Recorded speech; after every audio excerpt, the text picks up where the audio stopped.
जीवन और एक रहस्यमयी रोशनी। गंगा के किनारे बैठे उस इंसान को देखकर कोई अंदाजा नहीं लगा सकता था कि कभी उसकी आंखों में भी सुनहरे सपने थे। नाम है अबीर दास।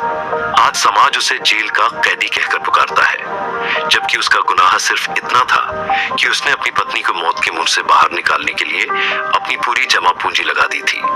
अतीत के वे काले दिन। अबीर एक साधारण प्रवासी श्रमिक था।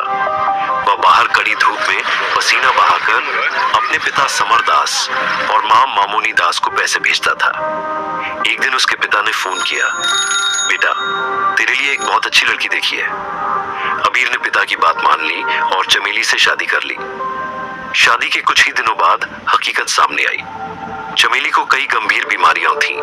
किडनी में पथरी, गर्भाशय में सिस्ट, हाइपरथायराइडिज्म और अनियमित पीरियड्स। पड़ोसियों ने कहा कि इसे छोड़ दो, लेकिन अबीर और उसके परिवार ने इंसानियत दिखाई।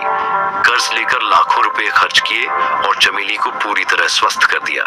विश्वासघात की पराकाष्ठा। जैसे ही चमेली ठीक हुई, उसने अपना असली रंग दिखाया। एक दिन जब अबीर काम पर बाहर था, चमेली ने घर के लॉकर से सारे पैसे और गहने समेट लिए और यह कहकर मायके चली गई कि चाचा की शादी है। जब अबीर उसे लेने पहुंचा तो चमेली के परिवार ने उसे अपमानित करके घर से निकाल दिया।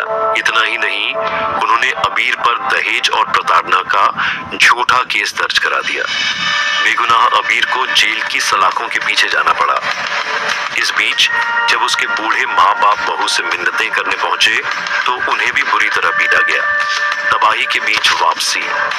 2 साल बाद जब अबीर जेल से बाहर आया तो उसकी दुनिया उजड़ चुकी थी। घर कर्ज में डूबा था, माँ की हालत बेहद खराब थी और वे अस्पताल में भर्ती थी। पिता का एक पैर टूट चुका था। जिस समाज में वह पला बड़ा, वहां सबने उसे अपराधी मानकर मुंह मोड़ लिया। कोई उसे काम देने को तैयार नहीं था। मजबूर होकर उसने एक कंस्ट्रक्शन साइट पर दिहाड़ी मजदूर का काम शुरू किया। गंगा किनारे वह अलौकिक क्षण। आज काम के बोझ और मन की थकान से चूर होकर अबीर गंगा के किनारे बैठा था। वह सोच रहा था, क्या ईश्वर वाकई है? अगर है तो इतनी नाइंसाफी क्यों? तभी गंगा की रेतीली मिट्टी में दबी हुई एक नीली रोशनी ने उसका ध्यान खींचा। जब उसने पास जाकर देखा तो वह हैरान रह गया। मिट्टी में आधा दबा हुआ एक अजीब सा ब्रेसलेट चमक रहा था। वह कोई साधारण गहना नहीं था। धातु से बने उस यंत्र पर नीले रंग के छोटे छोटे सर्किट जल बुझ रहे थे। वह देखने में किसी साई-फाई फिल्म के गैजेट जैसा था। जैसे ही अबीर ने उसे छुआ, ब्रेसलेट में एक हल्की थरथराहट हुई और एक यांत्रिक आवाज उसके कानों में गूंजी। बायोमेट्रिक पहचान पूरी हुई। होस्ट अबीर दास।